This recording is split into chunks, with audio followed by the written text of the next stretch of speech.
Here's a little report on how this last winter and spring season went for my backcountry sledding hobby. There were some upsides and some downsides to it, but let me cue the fancy music and show you the montage of some of my best shots from the season.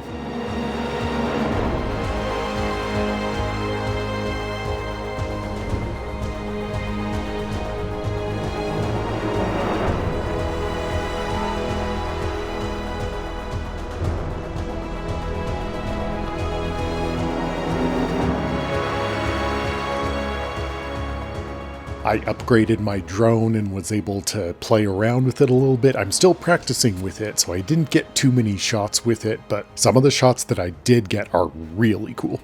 There were two sled customizations that were really fun. One of them was on this seated ski contraption, the Uner, that comes from France, that I already had this base piece of equipment, but at the thrift store I found this funny looking unicorn head and I put that onto the front of it, and I have these ribbons running around the back, and it feels just as fabulous as it looks. I was actually able to take this rig up and down a lot of really cool mountain spots and trails this season. It rides really fast, you can turn on it, it cushions your landing when you go off a jump, and speaking of jumps, take a look at some of these jumps I was able to get on it. The other really cool sled customization I did was on my main green sled. I put a snowboard under the bottom side of it. I used these kind of U-shaped metal fence brackets to elevate it a little bit so that it could help dig into some of the slushier snow and carve into it. I tested this one out in the spring and it actually worked really well. You can see in some of this footage I'm actually able to carve a turn in it. So I'm looking forward to trying this one more in the future. I will say that this season wasn't great because there were a lot of little things that compounded on each other that meant that I ended up not doing quite as much as I wanted to. One of them was the weather conditions. The avalanche risk was higher than usual this year. In Utah, we had a fair amount of deaths in the backcountry in relatively mellow terrain. We had weird weather patterns and a persistent weak layer throughout the season. And I'm willing to do some risky things on this sled. There's always some risk inherent in this kind of activity, but I'm definitely wanting to mitigate unnecessary risk where I feel it's appropriate. I also didn't get a lot of good sled runs in because I was busy testing out different sled customizations. Everything from this goofy little kid's scooter thing that I ripped the wheels off and put snowboard pieces on the bottom of, broke the first time I used it, and a couple other prototypes of the snowboard under the sled method. This one, I put these weird moon boot bouncy springy things in between the sled and the snowboard, hoping that that would provide some cushion. But when I tried running this one, it really did not ride very well at all. It was very slow and sluggish.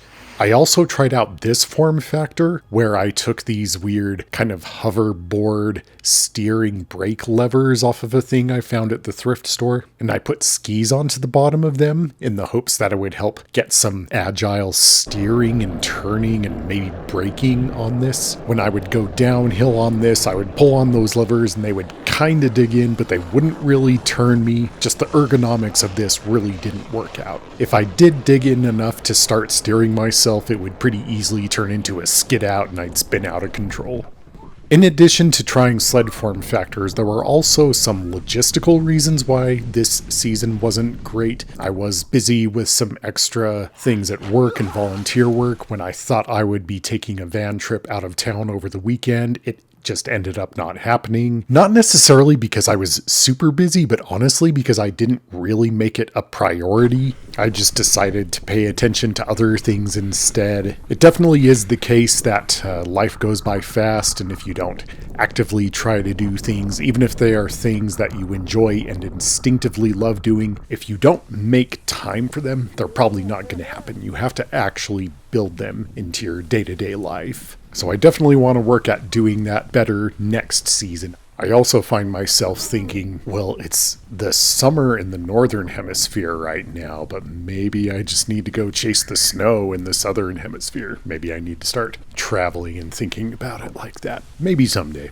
But the final teaser I will leave you with that I'm really excited to test out more next year was late in this season, I was at the thrift store and found some wakeboards. And I thought, these can float on water well and they're pretty agile and steerable. I wonder if this would work for snow. And I was only able to test it on kind of harder packed slushy material, but this thing had so much potential. I was actually able to steer it really well, even with this initial build that I had on it. I have pretty high hopes that if I can try this on some powder next year, it's going to be really cool. But yeah, that's my update for this year, and especially when it's already 100 degrees outside. Now more than ever, I'm ready for the snow to come back, so I'm already looking forward to the next season.